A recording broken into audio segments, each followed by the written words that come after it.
मध्य प्रदेश की 29 लोकसभा सीटों पर नाम तय करने के लिए दिल्ली में बीजेपी की पहली दौर की बैठक हो चुकी है। पिछले 2 दिनों में दिल्ली में पार्टी मुख्यालय में केंद्रीय गृह मंत्री अमित शाह ने मध्य प्रदेश के नेताओं के साथ लोकसभा सीट बार पर पैनल पर बात की है। लोकसभा चुनाव के लिए भारतीय जनता पार्टी की पहली सूची जल्द ही जारी होने की बात कही जा रही है। इसमें मध्य प्रदेश में भी 3 से 10 उम्मीदवारों के नाम शामिल हो सकते हैं। बीजेपी में टिकट को लेकर दावेदारों की ओर से जमकर लॉबिंग की खबर भी है। वहीं सूत्रों का कहना है कि जिन सीटों पर तस्वीरें साफ हो चुकी है वहां सिंगल नाम प्रस्तावित किए गए हैं और इसी तरह जहां दावेदार एक से ज्यादा है वहां अभी तक और चर्चा की जानी है। हालांकि कुछ सीटों में पैनल से बाहर के चौंकाने वाले नाम भी हो सकते हैं। जबलपुर लोकसभा की सीट की बात अगर की जाए तो यहां से लोकसभा में लोक निर्माण मंत्री राकेश सिंह के साथ प्रदेश महामंत्री आशीष गोटिया और प्रशांत पोल के नाम पैनल में होने की बात कही जा रही है।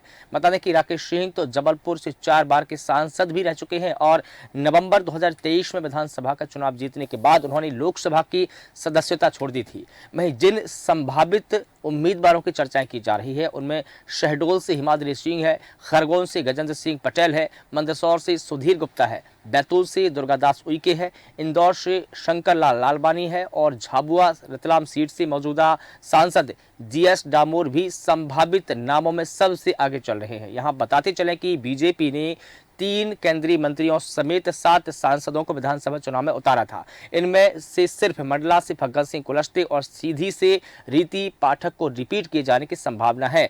वहीं सतना से गणेश सिंह का टिकट कट सकता है। रीति पाठक तो विधानसभा का चुनाव जीत गई, लेकिन फग्गन सिंह कुलस्ते और गणेश सिंह विधायक नहीं बन सके हैं और साल 2019 में एक मंत्री मात्र छिंदवाड़ा की सीट के मामले में अभी तक निर्णय नहीं हो पा रहा है और यही स्थिति जबलपुर और भोपाल की सीट के लिए भी है। कहा जा रहा है कि 1-2 दिनों में इन सीटों की तस्वीरें भी साफ हो जाएगी।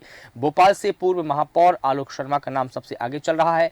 खजुराहो से प्रदेश अध्यक्ष बीडी शर्मा के साथ कटनी जिले की विजया राघवगढ़ सीट से विधायक संजय पाठक के नाम की भी चर्चा हो रही है। तो ये जो तमाम उम्मीदवार है और जो तमाम नाम है जो संभावित है और यहाँ इनके नाम आगे चल रहे हैं।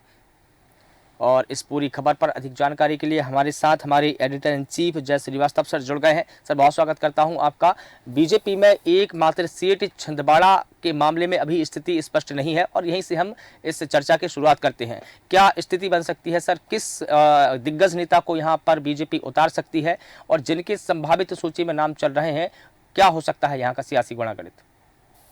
देखिए कि जो छिंदवाड़ा सीट है वहां पर बीजेपी अभी स्पष्ट इसीलिए नहीं है उम्मीदवार उतारने के मामले में जी, क्योंकि अभी तक जो भी सोचा था बीजेपी ने जी, उसमें ये था कि नकुलनाथ भारतीय जनता पार्टी में आएंगे और उन्हीं को हम टिकट देंगे। इसीलिए वहां पर बहुत विशेष सर्वे या विशेष कोई ध्यान नहीं दिया गया। केवल फोकस था नकुलनाथ के ऊपर कि नकुलनाथ आने के बाद उनको ही उम्मीदवार बनाया जाएगा। जब ये मामला रुका और नकुलनाथ का बीजेपी में प्रवेश रुक गया और ऐसा लगता है कि अभी भी मामला 50-50 का है और कांग्रेस उनको छिंदवाड़ा से टिकट दे सकती है, ऐसी स्थिति में बीजेपी उम्मीदवार वहां पर स्थानीय जो अभी कमलनाथ के सामने चुनाव लड़े हैं बंटी साहू, उनको टिकट देकर वहां पर कमलनाथ नकुलनाथ के सामने एक रोचक मुकाबला कर सकते हैं वहां।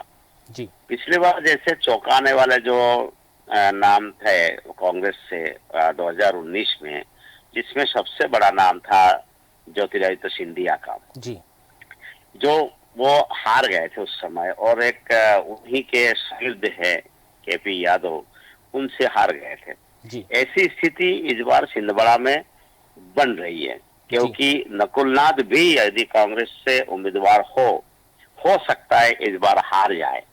जी, एक और सीट पर मैं चर्चा करना चाहूंगा जहां पर कांग्रेस की स्थिति कुछ मजबूत दिख रही है, वो है झाबुआ रतलाम।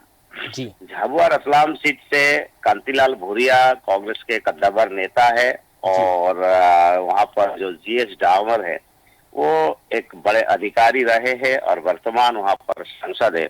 लेकिन इस बार ऐसी स्थिति बन रही है वहां कि कांग्रेस के लिए वहां एक सुखद खबर वहां पर आ सकती हैं। जी मैं एक बात बताना चाहूंगा मनीष जी कि आपको कुछ दिन पहले याद होगा कि INDIA में एक समझौता हुआ है। जी समझौता के अंतर्गत जो अखिलेश यादव के जो समाजवादी पार्टी है, जी उस पार्टी के लिए खजुराहो सीट आरक्षण किया गया है। जी मतलब बिल्कुल। इसका ये है कि कांग्रेस 28 सीटों पर लड़ेगी जी और एक सीट समाजवादी पार्टी को देगी। वो जी एक बिल्कुल। सीट कौन सी है? खजुराहो से। खजुराहो, बिल्कुल सर। सूचना अनुसार खजुराहो से जो उम्मीदवार उतारा जाएगा, जब ये चर्चा चल रही थी तभी अधिकतर जो राजनीतिक विशेषज्ञ है, जी उनका ये कहना पड़ा था कि खजुराहो सीट को ही क्यों दिया। समाजवादी पार्टी सतना या ग्वालियर क्षेत्र में भी एक सीट ले सकती थी, लेकिन खजुराहो सीट को क्यों दिया गया। अब स्पष्ट हो चुका है कि खजुराहो सीट से जो आपको याद होगा कि ददुआ जो थे वहां पर मशहूर डाकू थे वो, जी बिल्कुल बिल्कुल सर। उनके सुपुत्र को वहां पर टिकट दिया जा रहा है समाजवादी पार्टी से। जी तो ऐसा लगता है कि समाजवादी पार्टी के लिए ये सुनियोजित तरीके से सीट छोड़ी है कांग्रेस ने, और जो उम्मीदवार है वो एक सशक्त उम्मीदवार के रूप में उभर सकते हैं, जी क्योंकि जो वो बेल्ट है उस बेल्ट में कुर्मी समाज का बहुत बड़ा एक बाहुल्य है। तो जी उस समाज में ददुआ भी उसी समाज से आते थे और ददुआ का एक प्रभाव वहां पर बहुत बड़े पैमाने में पहले देखा जाता था। जी ऐसी स्थिति में समाजवादी पार्टी का जो ये निर्णय है कि ददुआ के सुपुत्र को वहां से टिकट देकर मैदान में उतारा जाएगा, हम्म। तो निश्चित रूप से हो सकता है कि कोई चौंकाने वाला परिणाम जी वहां पर आए। जी जी मनीष। जी बिल्कुल सर। इसमें दो नामों की चर्चा और करना चाहूंगा सर, कि मंडला से फग्गन सिंह कुलस्ते और सीधी से रीति पाठक को रिपीट करने की संभावना है, और उनके नाम की भी चर्चा चल रही है, क्योंकि इन्होंने विधानसभा चुनाव लड़ा लेकिन ये चुनाव हार गए हैं। तो क्या ये संभावना अधिक है कि इनको लोकसभा में फिर से भेजने के लिए बीजेपी टिकट देगी?